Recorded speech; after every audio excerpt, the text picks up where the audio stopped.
Well, our guest this morning once ran a shrimp and winkle store, I can't even say it, in London's East End.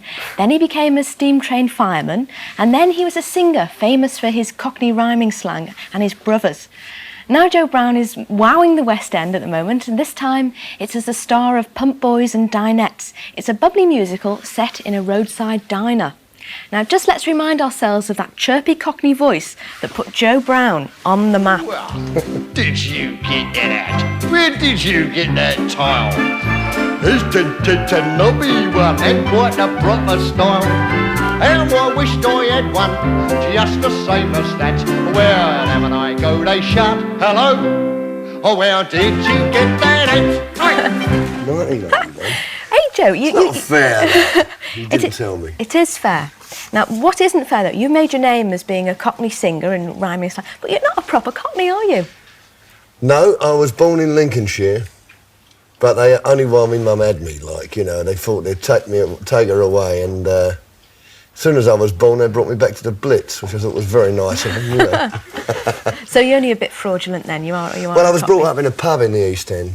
Really? Yeah, so I think I'll qualify, just about. You know. OK, well, we'll let you off then. Now, this musical, Yeah. it's going very well, I believe. It's really good. The only trouble is I've got this American accent I have to use in it, you see, which is not me at all. Let's hear some of it. Well, I figured I should get down south, do the southern accent, because if I could do that, I can speak real slow, and then while I'm speaking, I can think about what I'm going to say next. Very, very canny. And tell us a bit about what happens in the show. I must tell you, first of all, that the show was originally offered to me a long time ago, the first lot, and I turned it down. And one of the reasons I turned it down was because I didn't like the title. It didn't sound right to me. Pump Boys and Dinettes. I didn't know what it was about. It is odd, isn't it? It's very strange, yeah. What it really is, forget the title, it's a marvellous show, and there's a lot of good music in it, and it gives me the chance to play all my various instruments that I play in country music. I play a bit of fiddle and banjo and guitar and all that, you see, which is great. But Pump Boys and Dinettes, it's like a roadside garage. Pump Boys, like petrol pump attendants, I suppose, and the girls run a sort of a cafe, and that's the dinette part. You know? So it's actually the girls who are a dinette, because a dinette sounds like a bit of a kitchen, doesn't it?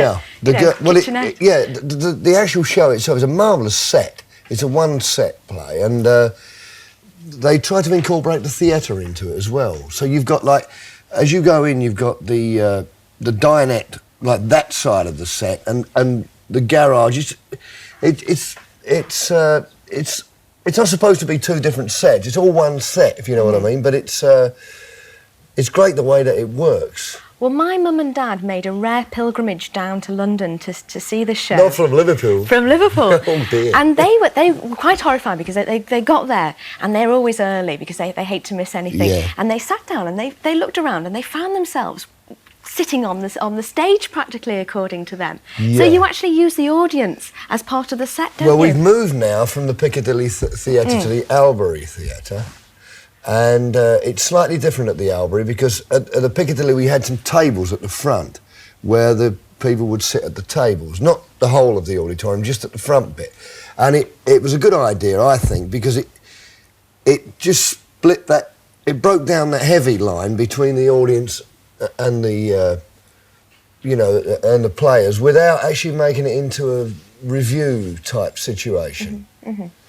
So who else is in it with you? Well, there's Lindsay DePaul, Clodagh Rogers, Chad Stewart, Jeremy Clyde, and Peter Duncan. You're still packing them in, aren't you? We're doing very well at the Albury. What's the nature of the audience at the moment? One or two people? A lot of Americans. Yes. Yeah. Most of them asleep, but not at your show. No, nobody sleeps while we're on. Do they comment at all? You get a lot of Americans. Do they comment on your accent? I mean... Well, the terrible thing is, you see, we have a thing in the show that we do this Pump Boys raffle, which is great, you know. And at the beginning of the second act, they go and get some poor fella or someone out of the audience. And 9 times out of 10, he's American. And I'm up there with a terrible Cockney guy, you know, talking to this American. So, where are you from? And the guy last night said, Wisconsin. I thought, blimey, you know, it's a bit embarrassing because at that particular stage in the show, I'm in an ad-lib situation which without script, you know, you're thinking like, to speaking in this accent, it's a bit dodgy because you've only got to slip up once. You must know this. If you're reading the news or something, you slip up once and you try to get out of trouble, you're in dead trouble because you just keep going deeper and deeper into it. You know, you do. You get but worse, we get some. It's really funny. We get. Well, some, we'll hear some more about that a little bit later. Right. But,